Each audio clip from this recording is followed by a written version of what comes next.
And on this particular first occasion when I had calls to meet Epstein Maxwell was when the Privy Purse phoned down and said, we've got a guest coming in for Prince Andrew, but the name is not to be entered into the book.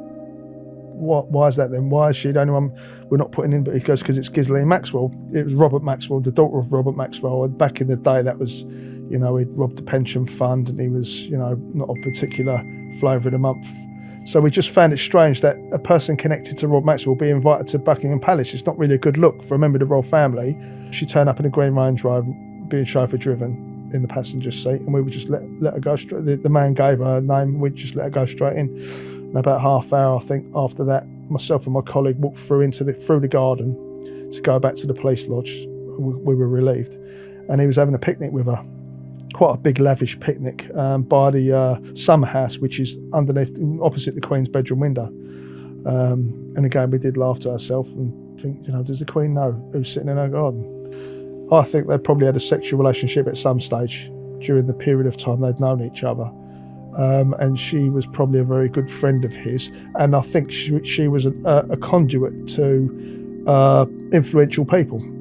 Because as we know now, and I'm not saying anything that other people don't know, he likes to surround himself with people with money. So obviously they would have checked out Mr. Epstein in their police computer and it would have come up that he was a convicted child sex offender. So the security stroke threat assessment that the Americans would have done and passed back to us would have noted all that in there, would have said that this is not a suitable address for a member of the British royal family to stay at for the reasons listed. And obviously they would have explained Epstein and whatever else, the convictions.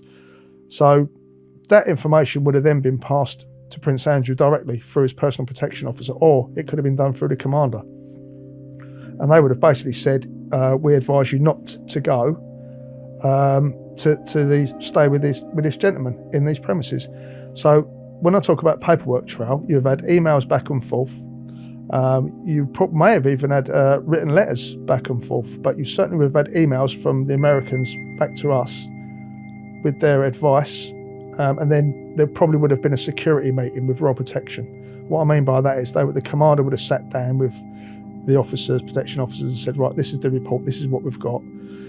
We've analysed it. We need to advise Purple 41, which is Prince Andrew's code name, against visiting this person. That would have been done. Anyone who says that would not have been done is lying or don't know anything about security. So that information would have been passed to Prince Andrew. So Prince Andrew would have said, no, I'm going, and refused to listen to the advice given. So many people have sent me a video link to an interview that Ian Puddick did on his YouTube channel with Paul Page. I watched the interview. I can see why you guys out there are interested in Paul's story.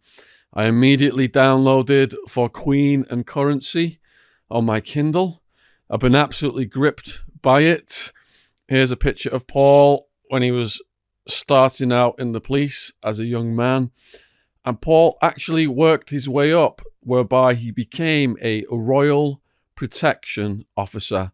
He was a cop, letting the Queen in Buckingham Palace, raising the barrier, and also he was a royal protection officer for Prince Andrew. Now, everybody on the channel who's into the Epstein case has watched the BBC interview with Virginia Roberts.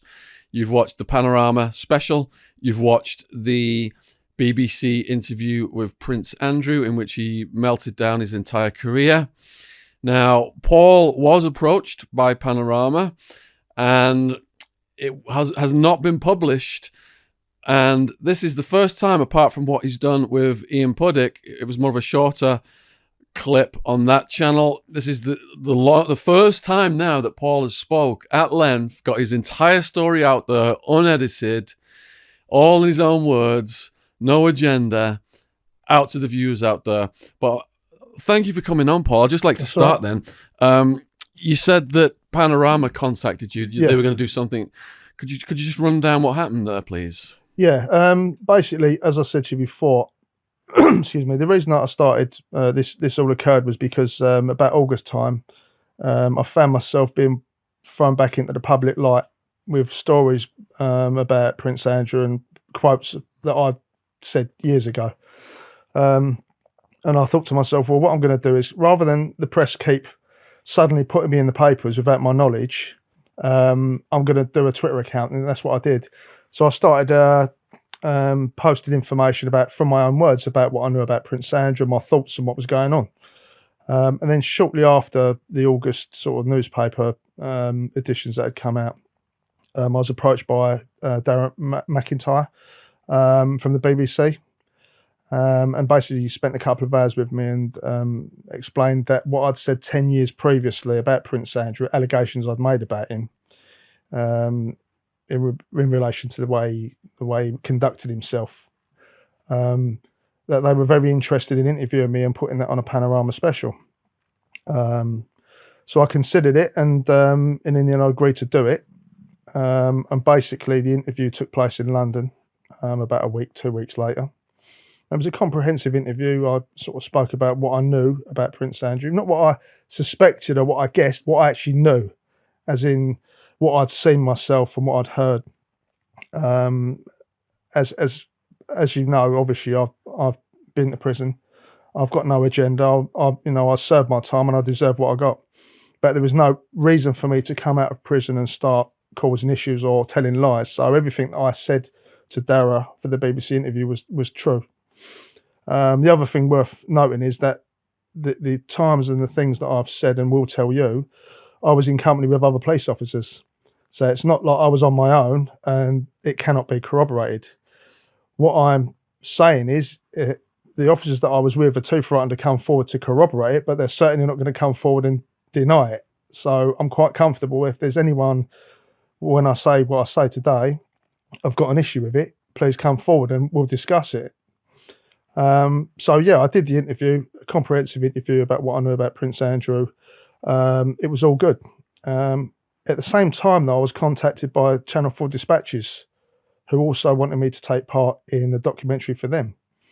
But the BBC were insistent that I didn't assist them, as they wanted to retain exclusivity on what I'd said.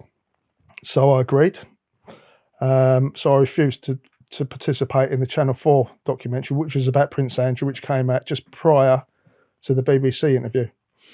And then unfortunately, because of a chain of events which I was told from the Dara, they uncovered some new information in the States.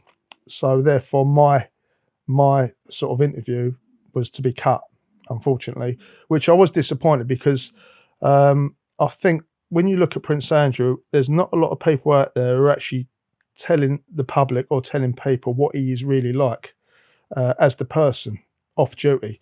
People see him and other members of the royal family on the telly, waving and smiling. But behind closed doors, certainly from my experience with Prince Andrew, it's a totally different kettle of fish, which is what I explained at the time.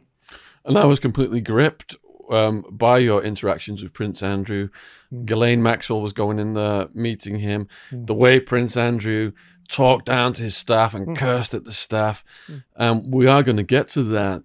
I'd like to start out, though, Paul, by asking, what motivated you to join the police?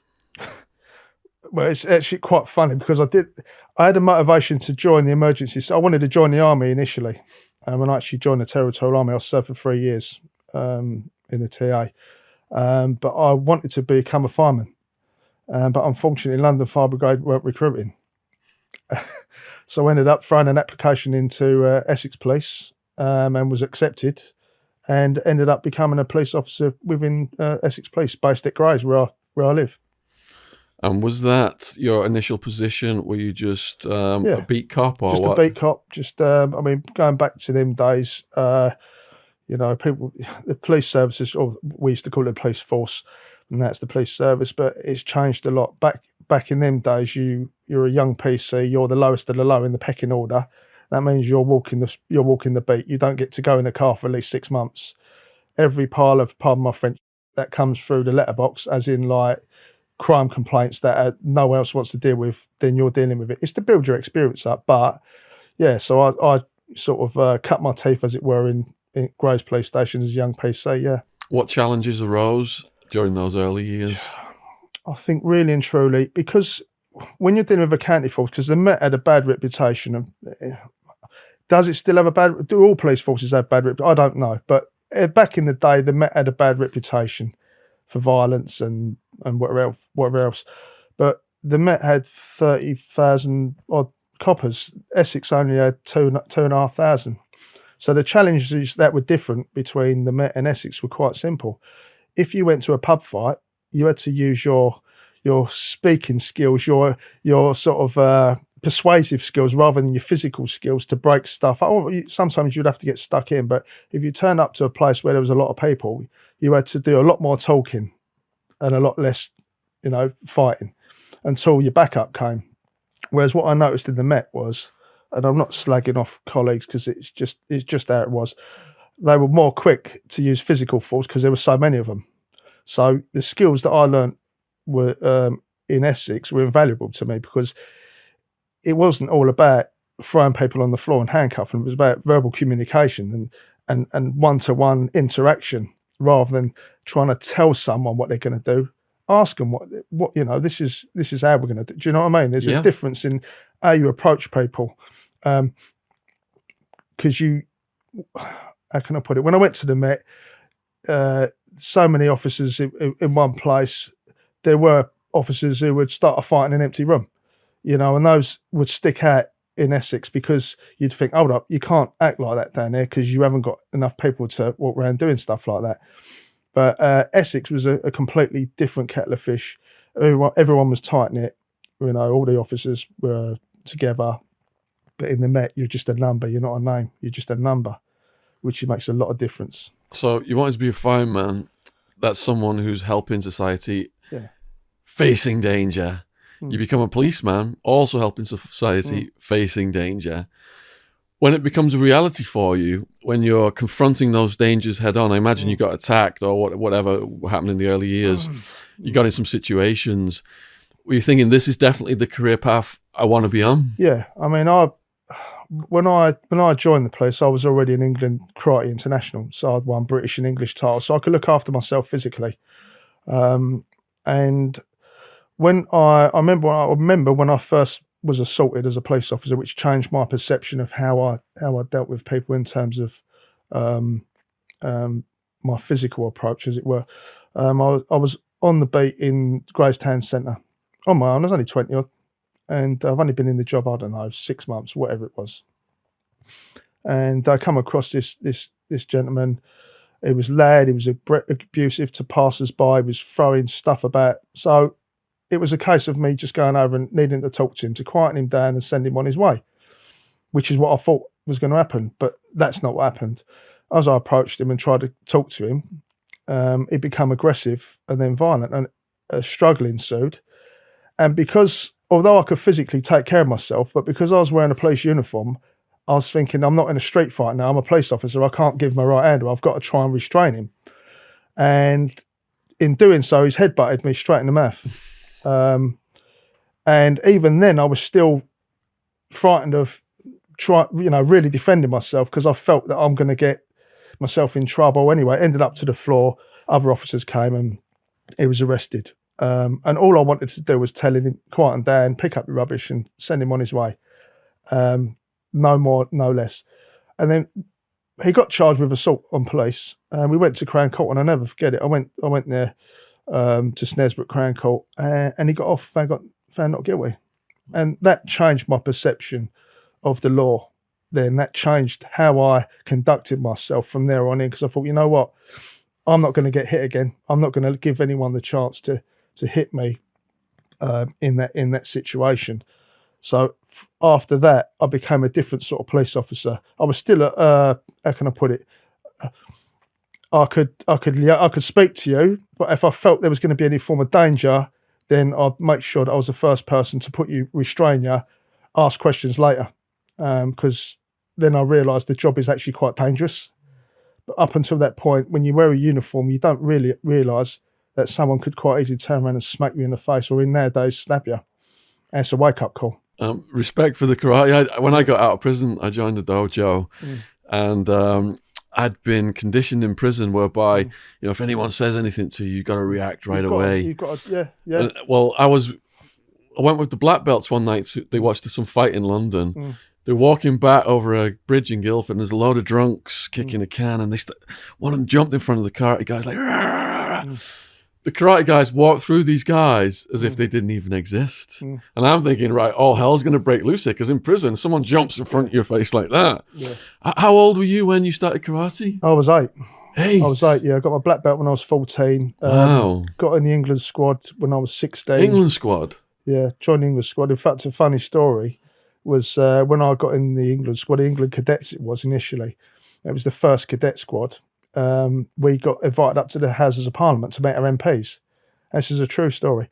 And so we all went up there. There was about 20 of us. And we got put in this reception hall, and all our MPs came in. I can't remember. I think mine was Harry Cohen at the time. Bless him, he didn't turn up. And anyway, Boris Johnson came in. And this is a true story. He came in and came up to us and was chatting away, and had this big blonde mop of hair like he does. And so, karate, yeah, what are you doing there? Where are you going? I said, we're going to the European Karate Championships. So I said, really? So, what do you do? So we're telling him what we did. Anyway, mustache now, and he gave my friend a little fake fist pump on the old chest and went, make sure you beat the Japanese. So someone said, who the f*** was that? I think it was Jeffrey out of Rainbow, wasn't it? Yeah, make sure you beat the Japanese. Couldn't believe it. So you had a black belt by 14? Yeah. And did you get more dans? No, I went to first dan, and then I think I got my second dan later on. But then what happened was, by the time I hit 21, and I literally was in the England squad. So I was training, I was fighting competitions every week because I won the British and English titles. And then by 21, I was in the police, because I joined the Territorial Army when I was 17. And I was a lifeguard at a leisure centre as well, like a fitness instructor, as well as at the same time. And then I joined the police. And when you join the police, that's it. I was taken away. I had to move. I had to go in digs. So my sort of karate career sort of levelled out then.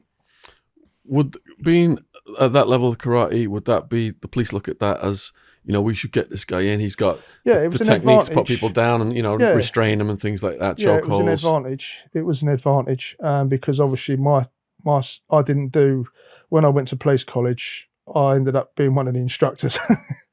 So I walked in with a black belt and the instructors only had brown belts. So they said, do you know what? You can help train them. So my supposed training was me training the rest of the recruits, as it were.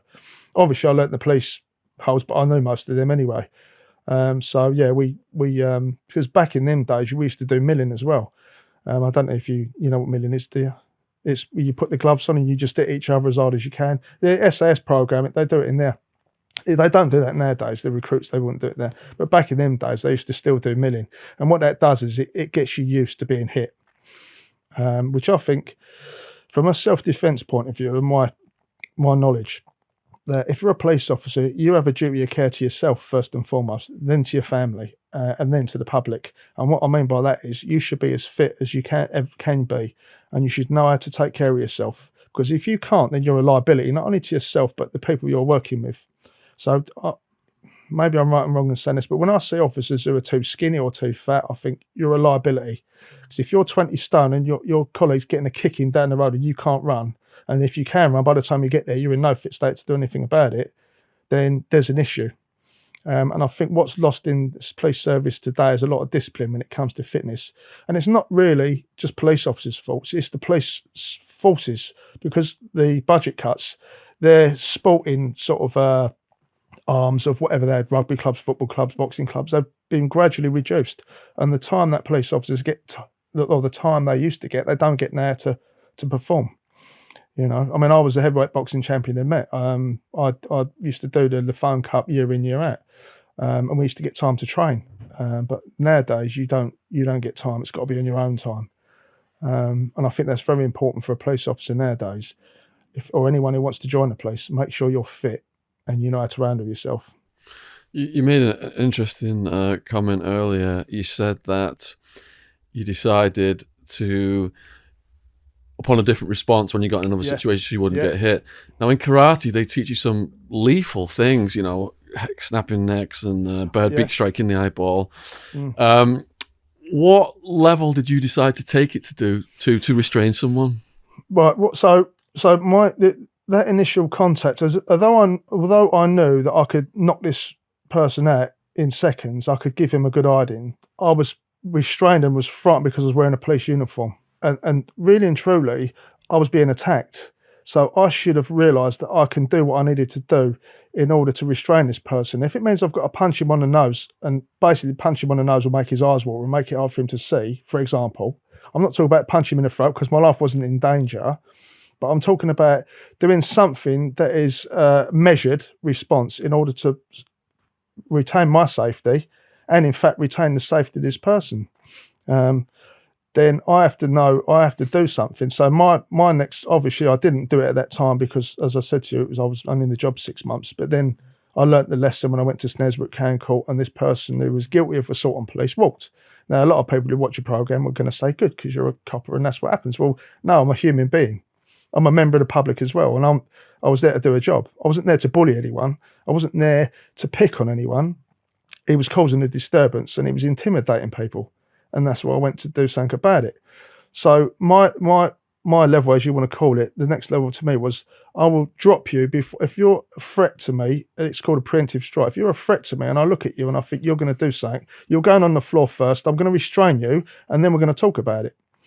You know, I'm not talking about giving someone a whack, because the other thing I find as well with police, and this is why you get a lot of assault on police getting done for assault, because they're not physically capable, right?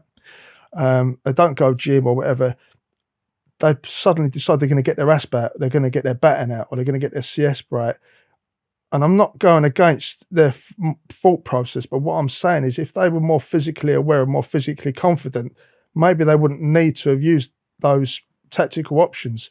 Maybe they could have, if they were strong enough to restrain the person, which then obviously lessens the injury of the person they're arresting. It's not always going to be the case. In some cases, you're going to need to hit someone hard round the head with an asp. If your life's in danger or you're in trouble, I'm sorry, whatever people think of the police, you've got to do what you've got to do to be the one walking away. Who wants to end up on a mortuary slab? I've seen it with police officers. I've seen police officers that are too frightened to do what they need to do, and they've got hurt badly. I hear you 100%. I mean, if someone was going to attack a police officer, I think that person would be lucky to attack someone like you, who was a skilled martial artist and knew how to minimize that situation. As I said, and I was a self-defense instructor in Essex Police for a while, and then I was one of the top instructors for the Met. And I was one of the heads of self-defence for the Royal Protection Command, hence why I went to the Royal Protection Command, because they wanted me as one of the instructors. But I've always said, the police get a bad reputation for... Listen, I've hit people that I shouldn't have hit cases, and not, to be honest with you, I've hit street robbers, I've done things that I shouldn't have done. But is it illegal? Is it wrong legally? Yes, but morally is a different kettle of fish. If you've caught someone who's just beaten up an old lady and robbed her of her jewellery, I'm not taking any chance with you. I'm going to give you a good hiding, and then when I know you can't do anything, but I'm going to handcuff you. It's as simple as that. I'm not going to do that to an innocent person, but I've done it. And the problem you get is there's a crossover of what's right and what's wrong. Well, we all know what's wrong, but if I put you in a police uniform and I showed you an old lady with her nose broken and a couple of teeth missing, and I showed you a very nasty individual who's got previous for it, and you're now chasing this person down, and he turns round to you and he's not going to come quietly, you've got two choices. You can either walk away with your tail between your legs or deal with the situation. And back in them days, there was a lot of disquiet amongst the police about criminals getting away with too much. And there was. I mean, back in Paul Condon's day, he even said, and you can have a look at this and people can read up on it, that there's a lot of corruption has been caused because of the court system and how they let people off so lightly. And what that did was, the ripple effect was, it caused corruption within the police. And it did back in the day, like I said, bent for the job. The term bent for the job means you're bent in terms of you will go to whatever lengths you need to get a conviction of someone you know as committing continual criminal offences. I hope you're enjoying the podcast. It's with my sponsor, Shopify. When I started this podcast, there were a lot of things I had to figure out on my own. Algorithms, guest booking, marketing. I was a bit naive about what was involved, and as you get deeper into it, it starts to overwhelm your life. Finding the right tool that not only helps you out, but simplifies everything can be such a game changer. For millions of businesses, that tool is Shopify. Shopify is the commerce platform behind millions of businesses around the world, from household names like Mattel and Gymshark to brands just getting started, such as my co-host Ron's Pokemon business. Get started with your own design studio of hundreds of ready-to-use templates. Shopify helps you build a beautiful online store to match your brand style. Accelerate your content creation. Shopify is packed with helpful AI tools that write product descriptions, page headlines, and even enhance your product photography. Get the word out like you have a marketing team behind you. Easily create email and social media campaigns wherever your customers are scrolling or strolling. And best yet, Shopify is your commerce expert with world-class expertise in everything from managing inventory to international shipping to processing returns and beyond. If you're ready to sell, you're ready for Shopify. Turn your big business idea into with Shopify on your side. Sign up for your $1 per month trial and start selling today at shopify.co.uk/Shaun, SHAUN. Go to shopify.co.uk/Shaun, shopify.co.uk/Shaun. Link in the description if you're watching on YouTube. Thanks for supporting our sponsor. Back to the podcast. I've got one more karate question before we go back to your story then, because I've wondered about this. So I've watched a video of the London attack. So let's say one of the guys who put that guy down and he had that belt strapped on him. Let's say one of those guys had been a martial artist and he had gone all the way and snapped that guy's neck and killed him. In the eyes of the law, would he be charged with something then? No, he'd been fine. He'd been fine. You know, when I looked at that, personally, I wondered why they didn't, when they took that knife off him, they didn't put it in him. Put him in, the knife was taken away. I don't know if you saw that. But yeah, no, that was a clear case of the man, he'd already stabbed 2 people. And obviously we now know he killed them. And he was looking to kill more people. So if someone had snapped his neck, then that would have been fine. That would have been justification in self-defense. Watching the video, did you wonder if you were there, what you would have done? I mean, yeah. I mean, if I could have got to the knife that was taken away, I would have stuck it in him. What else could you do? You know, that would have been a clear case of you're preserving life. You know, you're there to protect and preserve life, and that would have been one of them cases where it would have been clear that you had to do that. You know? Yeah, I agree. I mean, he had that belt on. You could have gone off at any second if it well, been real. I mean, I looked at that and I thought, if you know, when they got hold of him, I was wondering if they were going to throw him over the bridge. You know, if you've got a suspected vest on, you know, I mean, back in the days we were trained, and I'm going back 20 odd years ago now. When all this sort of vests start coming out, we were secretly trained in the Lipids Hill and the firearms courses to two officers grab arms and the other one shoot in the back of the head. So you'd have 3 officers, you know, one either end holding the arms out and the other one shooting the suspect in the head. You're trained to do that. Yeah, you got to kill him as fast as possible. In case, you know, and Buckingham Palace is one of them places, the same as Parliament, where you've got officers on the gate, and you could easily get it happen in Parliament. You know, why they didn't have armed officers when that poor PC got killed on the gate, on that gate, and I'm pretty sure it's to do because the MPs didn't want armed officers on the gates. But they have to remember that is a building that is subject to attacks from all kinds of people. You know, we get threat levels each week. I think the threat level is assessed to see where it is in response to our whatever we're protecting. So it could be Buckingham Palace, it could be Parliament, it could be the same threat level throughout the country. And really and truly, if there was armed officers on that post at the time, they could have took that person out. He wouldn't have even got in the gates. You know, which is a bit annoying for me when I see that PC, as brave as he was, you know, and his life was just wasted, you know. Okay, so going back to your early years then, you mentioned that you saw officers who didn't know how to behave in a violent situation get hurt. Yeah. Have you got any stories you can describe about that? I've got one. We all used to have nicknames, and I mean, I remember one fella, bless him, we used to call him Wilf. The reason we called him Wilf, he was his own young lad, but he was a neighbourhood beat officer. but he had quite a posh accent, and but he was a neighbourhood beat officer, but he loved to spend his time in old people's homes, sitting there having cups of tea and drinking, eating biscuits, which is why he got the nickname Wilf, because it sounds like an old person, doesn't it? So bless him, Wilf used to ride around on a bike through Gray's Tenton Centre with his trousers with the cycle things on. He didn't look the most macho of officers. Do you know what I mean? He did get the piss out of him, if I'm going to be honest.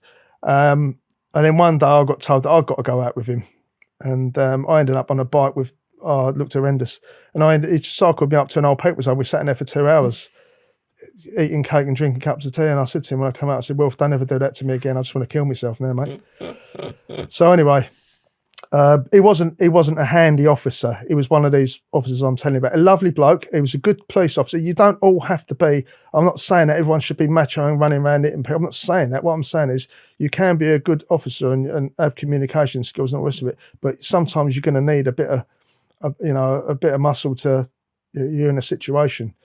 And on this particular occasion, poor old Wilf, he'd gone up to Cranberville Street, and there was a group of youths there causing a disturbance. And he'd gone up there on his own, and they basically beat the out of him. By the time we got there, he was, he'd had a good hiding. And we said to him, he said, all I said to him was, I said, and someone said to him, the reason you've got a kicking is because you spend too much time eating cake and drinking cups of tea in old people's homes. And obviously what happened, we rounded them up, and back in them days, if you assaulted a police officer, and this is where you get a lot of people now going, police brutality and all the rest of it. I'm not going to lie, there was brutality that I'd seen in terms of, how can I put it? Well, I say brutality. So, for example, I'll give you an example. So Wilf got beaten up, right? So what we did was we rounded up the ones that had done it. And what you do is if you get someone who assaults police, basically it's the uniform they're assaulting.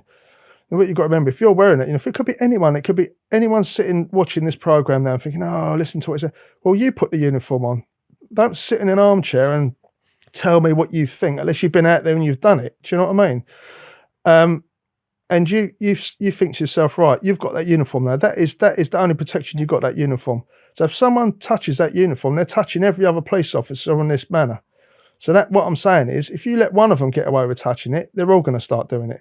So this is like going back 25 years ago now. It was a different, the way we think than the police think now. Obviously I'm 48 years old now. What happened then is a lot different to my mindset now, but I'm going back, the culture was different. And so we'd call up reception committee. We've got one on board, assault on police reception committee back at the police station was police officers lined up both sides of the corridor, and you come through and you get the kicked out of you all the way from one end of the corridor to the other. And by the time you got to the other end of the corridor, you're never going to touch a police officer again. And that's what happened. And that back in them days, it didn't happen all the time. It happened for certain issues. Like if you're like I say, for assaulting a police officer, you have to remember that to police officers, that's the holy grail. Because if you let one get away with it, then word goes around the manor, I smacked such and such. Well, no, that's not how it does. And I imagine some criminals would prefer that than getting arrested and getting a 5-year sentence and getting a criminal record. But the thing was, back in them days, people knew what the situation was. Okay, so how many years were you in the Essex Police before the London I was in there Met? from 92 to 95. So about 3 years, I think. Any other notable stories from when you were in the Essex Police before we go to the London Met? Yeah, I'll tell you one story which made me realise that life could be short. As a police officer, you never know what you're going into, do you? And I'll say it again. People can judge police officers, and they can judge me. I've been to prison. They class me as a bent cop, which is fine.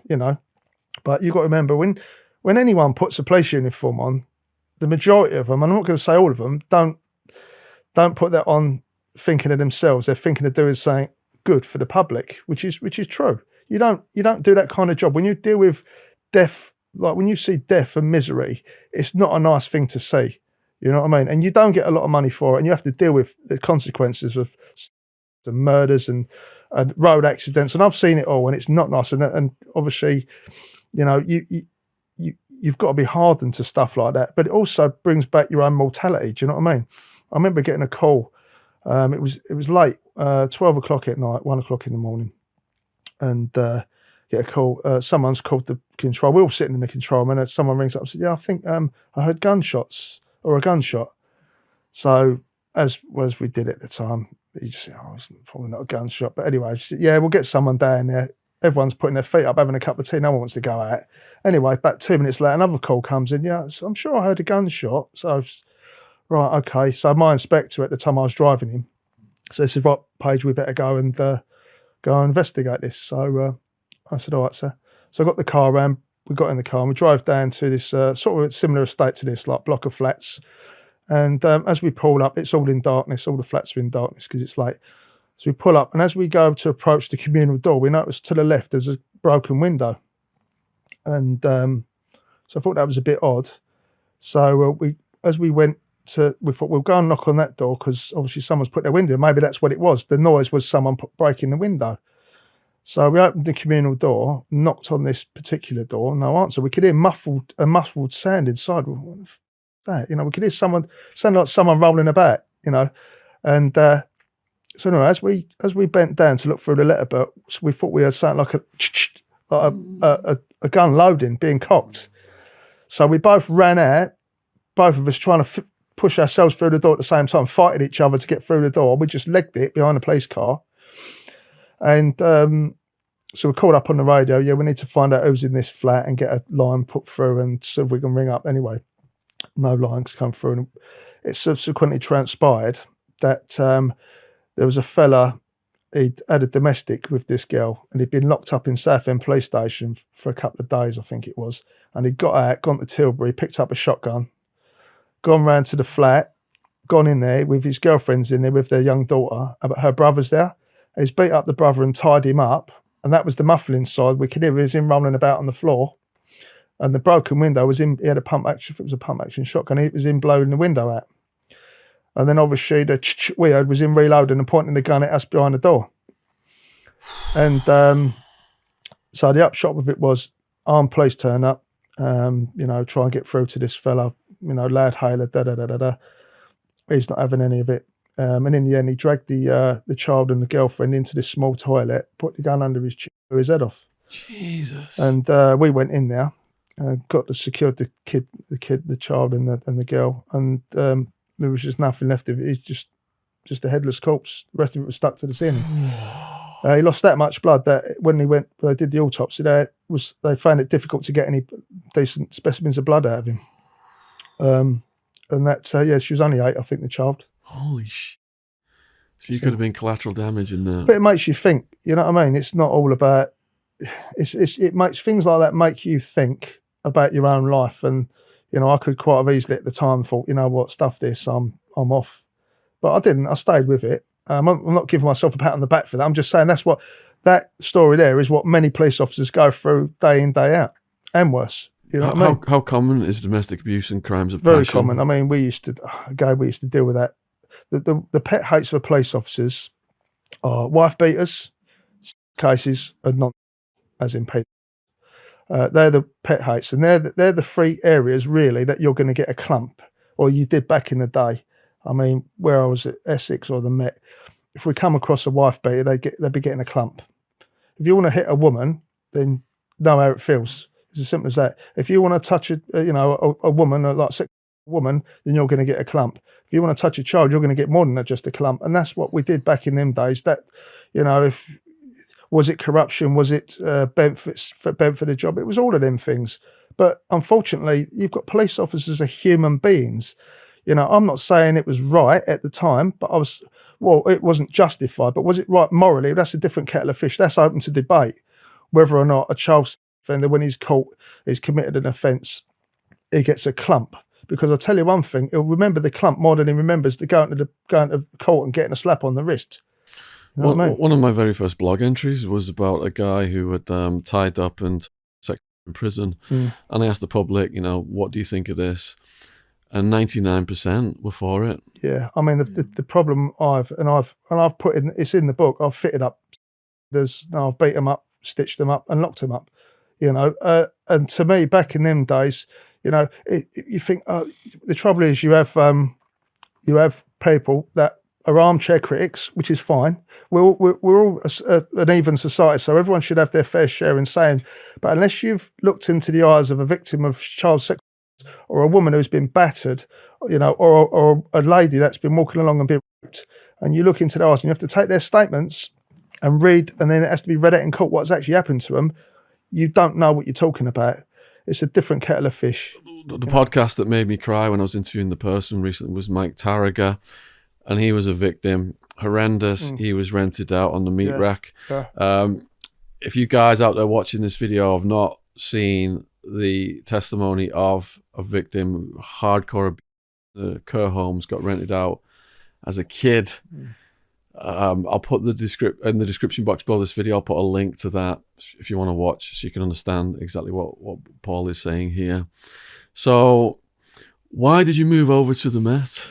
Right, what happened with that was I knew people in the Met through karate, senior officers. I knew a chief superintendent, some inspectors and sergeants and some PCs. And there was a British Police Karate Championships being held at Hendon. So I got time off. Well, I was actually on night duty, so I didn't get the time off. What happened was I went there during the day, ended up fighting, got into the finals, the grand finals as it were, they called it. And I looked at my watch and thought, I'm not going to get back for night duty, so I'm going to have to go, leave the finals. But the assistant commissioner of the Met was there at the time, Sir Brian Hayes, and he was a black belt karate. He was one of the organisers. So the Met people that I knew went up to him and said, look, Paul's meant to be in the finals, but he's got to go back on duty. So he rang the local borough commander and said, look, Paul, your officer's here, he's in the finals, can he stay? So they said, oh yeah, of course he can. That's not what they told me during the day. They said, you better be on duty, mate. Oh, but if it's all right when an assistant commissioner rings up and says, can he stay? It's all right then, isn't it?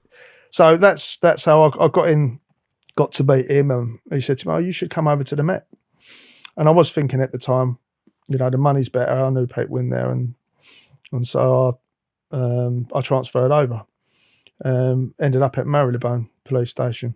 That's quite busy, London. It was. I mean, it's been knocked down now, sadly. The actual police station's been knocked down. They're building flats on it. Yeah, it was a busy nick. You know, there was lots to do there. Were there a new set of challenges there because you're in a city and instead of more on the outskirts? Yeah, I mean, like I said to you before, there's no set of challenges. In Essex, you was a name. People knew you were by name. You know, whatever nick you went to, everyone knew you because it's a smaller environment. The Met, you're a number. You're not so many officers know who you are really from other nicks because there's so many of you, and the dangers of that is you don't know who to trust and who you can trust. Whereas when you're in Essex, you knew everyone, and if there was pardon the expression, if there was a snitch amongst you, everyone knew who it was, and they'd get terrorised and they'd be gone. Whereas in the Met, you don't know who you're working with, what they're like, and as I said to you before, immediately became apparent to me that there was officers there that really didn't have a clue how to deal with the public. You know what I mean? You know, they would start a fight literally for no reason, and that's not what I was about. You know, I came from a multicultural environment. I'm from the East End of London. Lots of friends, black, Asian, Greek, Turkish. You know, don't get me wrong, I'm not saying I witnessed a racism because there was a lot of black officers where I worked, but what I'm saying is you should understand people when you're dealing with them, their cultures and how to talk to people. You know, you had a lot of officers, or not so a lot, some officers that I met who just were incapable of understanding a person's culture or understanding where a person's coming from, if you know what I mean. And that would cause friction, and that from friction would cause issues and arguments, and then from that would cause a fight. So inexperienced people, I would say, we're a lot, we're in the Met. And then I understood why you sort of, obviously there's more officers in the Met, but they did have a bad reputation at the time when I went over there. I'm not saying I made it any better, but you know, it did open my eyes to think, you know what, I've got to watch my back here because there's too many people that can get you in the And on the streets of London, is there a lot more crime? A lot more crime, a lot more danger. found myself fighting a lot more, not through want of fighting. I mean, what I'm saying is, if you was that type of officer, you could have a fight every day of the week. But it's not about fighting at the end of the day. It's about keeping the streets safe. It was at the time, you know, and getting the right people. And you could end up literally walking down the road and coming across a robbery some days every hour, because what you had was a mix of poor people living with rich people. Lisson Green estate, you had sort of a poor estate there, but then 5 minutes down the road you've got St John's Wood, multi-million-pound houses, Rolls Royces, Mercedes. So obviously you had a lot of issues with robberies, street robberies around there, drugs, a lot of drugs, and so yeah, it was certainly a busy place to be. You mentioned you had an encounter with a corpse that he'd blown his head off with the shotgun. Did you come across corpses at the Met? Yeah, I mean, I dealt with a couple of sudden deaths. Nothing really is. I mean, I dealt with some gory stuff in Essex, which I haven't. Oh, obviously, I've told you a few things, but in the Met, I dealt with a murder actually. Just before I went to Royal Protection Department. It was a murder of a transvestite prostitute. It was only a young person. But the call was, I was driving the area car at the time, and I get called that we've got a fatal stabbing at an address. I think it was near Foley Street. I don't know if you know the Langham Hotel. It's on Regent Street, and opposite that is the BBC Radio 1 building. It's a pretty big, iconic building. It's where they do all the Radio 1 stuff. Well, anyway, this particular address where this stabbing had taken place was about 2-3 minutes walk from this Radio 1 place. And so we go there, emergency call, go there, enter the premises. It's a first floor flat. And there's a person, we thought was long hair and a pair of red knickers on, but it was a mess. It'd been stabbed, violently murdered. There was handprints all up the wall. So there's obviously a fight or trying to, save himself. And we thought it was a female at the time. And then the maid came in, because it was a prostitute, had a maid that looked after the bookings or whatever, and said, no, it's a male transvestite. So I said, right, okay. And then she said, he's got AIDS. So obviously at that time, back in 20 odd years ago, we just split. Once we'd made sure this area was secure and there was nobody inside, secured the scene. And what had happened is, so we did the log, so the murder investigation team turned up to take over. And so we went. And then about a month later, I was on a firearms course. I'd now got on royalty, and I was doing my firearms course. I was at Lippit's Hill. And I bumped into a detective inspector who was going on protection as well. And we got chatting. And I was saying to him, I was at Marylebone. He said, was you at Marylebone? I said, yeah. I said, I dealt with a murder just before I come up. He said, so did I. He goes, I was in charge of the murder. I said, was it that prostitute? He went, yeah. He goes, with that, it was a funny one. Basically, what had happened is how can I put it? Villains had heard that she'd got an appointments book with famous names in it. And so they had gone round there to get the book so they could blackmail people from the appointments book. And obviously the victim didn't want to give the book up, and hence why he was savagely stabbed and killed. Anyway, I'm going to tell as much as I can, but I'm not going to drop the person in it because it's not fair. You know what I mean? It's not. But what I'm trying to say is, if you work for BBC Current Affairs, don't throw stones in greenhouses. Do you know what I mean? So anyway, this detective says, we found the book. Anyway, one of the names in it was a prominent radio presenter at the time, and he was a big person on telly. And basically his name was in the book. So the detective went round and made arrangements to go and visit him. Went to the offices, and he was sitting there with a solicitor already.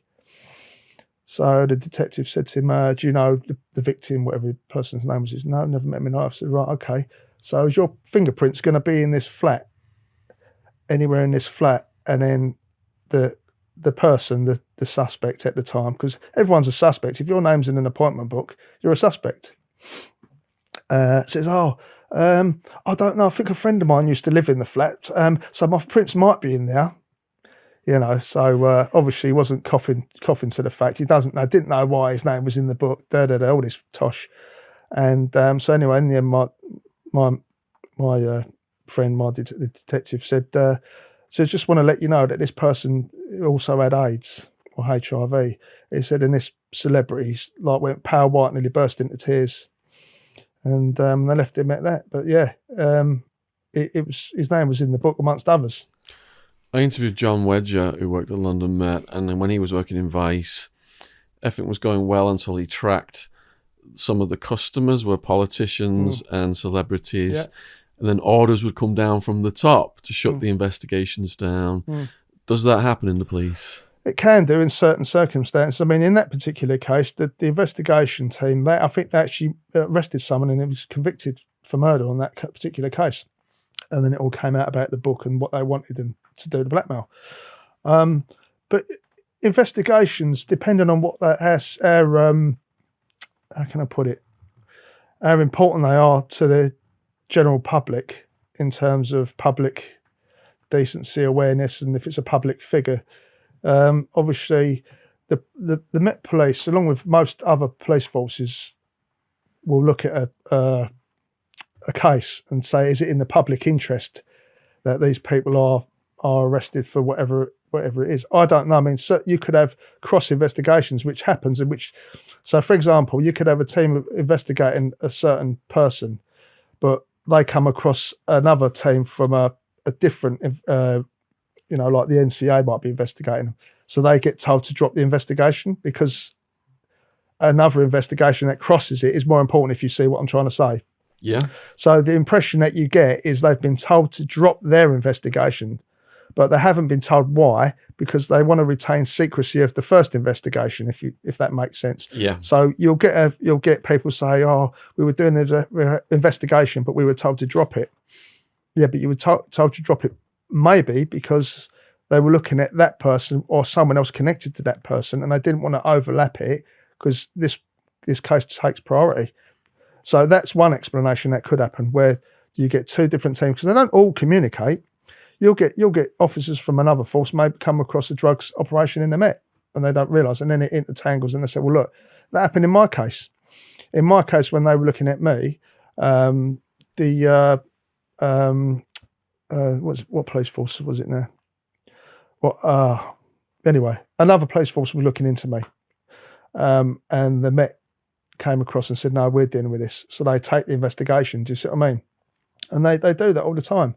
I mean, they can be shut down, yeah. I mean... Well, the classic example then, Prince Charles had this really strong relationship with Jimmy Savile. I read Princess Di's book in her own words, and she said she thought Savile was creepy. The royals brought him in to give marriage guidance to them. And there were reports given to the police over the years about Savile's activity, but it never came out until after he died.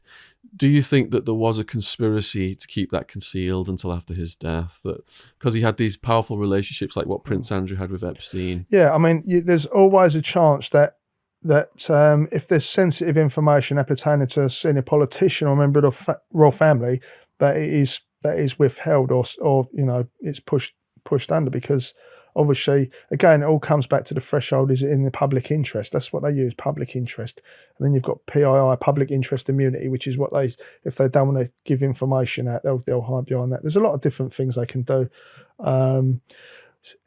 Covering up criminal offences, I would say back in the 70s and 80s, that was clear that when you look now at the sex scandals that are going on with paedophiles, it was clear that those things did happen. I'm just watching the Profumo affair documentary. It's on the BBC. Part 3 was on last night, and that shows how things are covered up. Yeah. So you've always got to have an open mind. With when you listen to things about investigations that should have occurred that didn't occur. And certainly when you look at Savile and a lot of BBC, there was a lot of leeway afforded these people. It's clear, it's obvious. But times have changed in terms of the way the public perception is. And like I said, in the police service back in the end days when I was 25 years ago, you could get away with a lot more than what you could get away with now. So like now, it's the same with crimes. It's more, the investigations are a lot tighter, although we're still getting now, look at Carl Beach and what happened there. you know. But that's not to say part of those investigations should not be stopped, because there's clearly politicians that have done wrong. Was Savile entering the palace under your watch? Or was that a different era? No, he was. I remember him coming a couple of times when I was there. And to be fair, he was quite fun. He was quite a funny person. He was quite amenable. So when you look at him, when you look at him there, if you saw him walking down the street, you think that's a sex case, wouldn't you? You know, in the shiny tracksuit and the little tiny shorts, you'd think he looks like a. No, but back then we all grew up on Savile, didn't we? We thought he was funny, a caricature. You see him, you know, but he was quite funny, and we all liked him. To be fair, you didn't think he was a creepy character, but then that's the facade, isn't it? A lot of people are the very same. They've got a split personality, and for no one would have believed about Savile, and this is a problem a lot of their victims had when they were piping up. Who was really going to believe them against, you know, Sir Jimmy? Not many. They were probably classed as like cranks, but they were actually telling the truth. Did you actually have any conversations with Savile? Only when he came into the palace a couple of times. He came in. Does he come in his own car? No, he came up in a tracksuit. He came up in a tracksuit to see. I can't remember who was coming in to see now, but he would have a laugh and a gig with us at the gate, and we'd let him in. Yeah, he'd walk in a tracksuit. Wow. Yeah, he didn't. You know, the two times I saw him, he had casual clothes on. Like I said, the best time was when he had the shell suit on and he was coming in. So yeah, you know, the thing with celebrities as well, I don't know if you've noticed that not many people have piped up to challenge Prince Andrew's behaviour, as in like none. I've not seen it. I think Piers Morgan might have said, you know, he's a disgrace or whatever, but there's not many celebrities that have actually condemned Prince Andrew's activities, or certainly his interview, you know, where he's basically disrespected survivors of child sex. And what's your interpretation of celebrities not? Because I've seen so many of them go through them palace doors. Who really wants to be out of favour with the royal family? And this is the issue you've got in public with celebrities. Who wants to be out of favour with the royal family? Because the royal family are literally linked with every charity. So, and I've said in my Twitter, I said, what child protection agency or charity has actually stood up and said Prince Andrew's a disgrace? None. Because there'll be Prince Charles will be a patron, or Princess Anne will be a patron. So that they're all interconnected. So my issue is, you know, with the Epstein scandal and Prince Andrew, the bigger picture is Charles. You know, all he's done is, you know, I personally don't think anything's going to happen to Prince Andrew. I've said it all along. There's no evidence that I can see that's going to come to light that is going to put him in the frame. Virginia Roberts has made allegations, but those allegations have gone nowhere. The FBI, if they've liaised with the British government, which they would have done, would have most certainly decided that they're not going to. Because if you think about Prince Andrew going to court, that's just an impossibility in my eyes. No, given where I worked and what I know and how the system works, I can't see him being convicted of any criminal offence or being indicted for one. So Prince Andrew, I've read all of the victims' statements, and there are serious allegations from Virginia. One of the victims said he grabbed a puppet on his hand. Yeah. Virginia said that he was in with underage girls. So there's massive public pressure on the FBI to do something about this. Supposedly, because we've got these stories in the tabloids and in the news, and we don't know what's real, what's not real.